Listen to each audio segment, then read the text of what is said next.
Bonjour à tous, et bien écoutez, on se retrouve aujourd'hui pour faire la vidéo d'avant-match entre le Sporting Club de Lisbonne et le Paris Saint-Germain. Donc match qui aura lieu donc demain à 21h.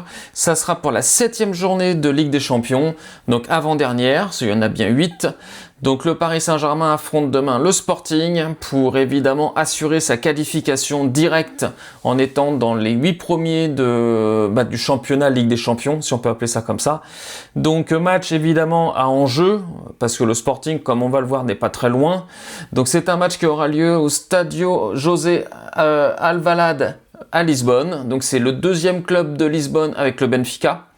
C'est un stade de 52 000 places quand même, donc à peu près équivalent au Parc des Princes. Ça sera évidemment sur Canal+, et on sera arbitré par l'anglais Anthony Taylor, donc qui est assez connu, qu'on a déjà eu plusieurs fois. Au niveau forme du moment, le Sporting reste sur 3 victoires, 1 nul, 1 défaite sur ses 5 derniers matchs, et le Paris Saint-Germain reste sur 4 victoires et 1 défaite sur ses 5 derniers matchs. Au classement, le Paris Saint-Germain est 3e avec 13 points et le Sporting est 14e avec 10 points. Donc seulement 3 points de retard. Donc on peut dire que absolument rien. Au classement général, donc Arsenal est toujours en tête avec 18 points. Ils n'ont pas perdu depuis le début de la compétition. Deuxième, le Bayern de Munich avec 15 points. Et le Paris Saint-Germain, 13 points avec City et l'Atalanta. Et en dessous, on a l'Inter, le Real, l'Atlético Madrid et Liverpool à 12 points. Donc voilà, donc au niveau des classements, c'est évidemment un match très important sur lequel il va falloir gagner, parce qu'il faut impérativement qu'on s'assure d'être dans le top 8 pour éviter le premier tour préliminaire comme on avait connu l'année dernière quand on avait affronté Brest. Donc évidemment, très important le match de demain. C'est un match qui sera pas simple, mais qui est pas insurmontable non plus. Si on fait comme on a fait lors du dernier match contre Lille, sincèrement, ça devrait aller. Mais encore une fois, restons quand même très concentrés. On sait que les joueurs sont très focus sur la Ligue des Champions. Donc à eux de nous montrer qu'ils sont bien dans cette optique-là et que demain, ils vont nous faire un match de très haute volée. En termes de face-à-face, écoutez, on s'est juste rencontré une fois avec le Sporting. C'était en 2010. C'était un match amical. Le Paris Saint-Germain avait gagné 4-2. Voilà. Donc pas plus de matchs que ça. Ça a été très court. Donc évidemment, moi j'attends du Paris Saint-Germain qu'on aille taper le Sporting chez eux. Ça c'est une certitude. Surtout que le dernier match est au Parc des Princes contre Newcastle.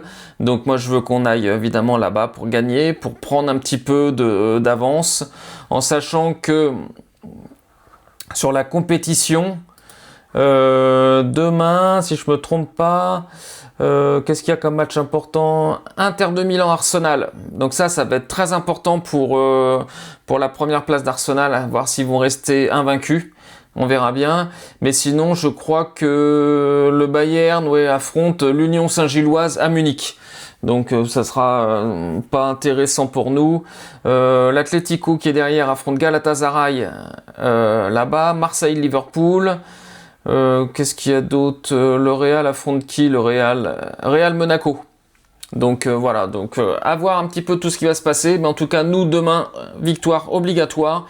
Il faut impérativement reprendre le rythme de la gagne, tout simplement, avec une composition. Je pense qu'on va retrouver une composition très proche de celle qu'on a vue contre Lille le week-end dernier.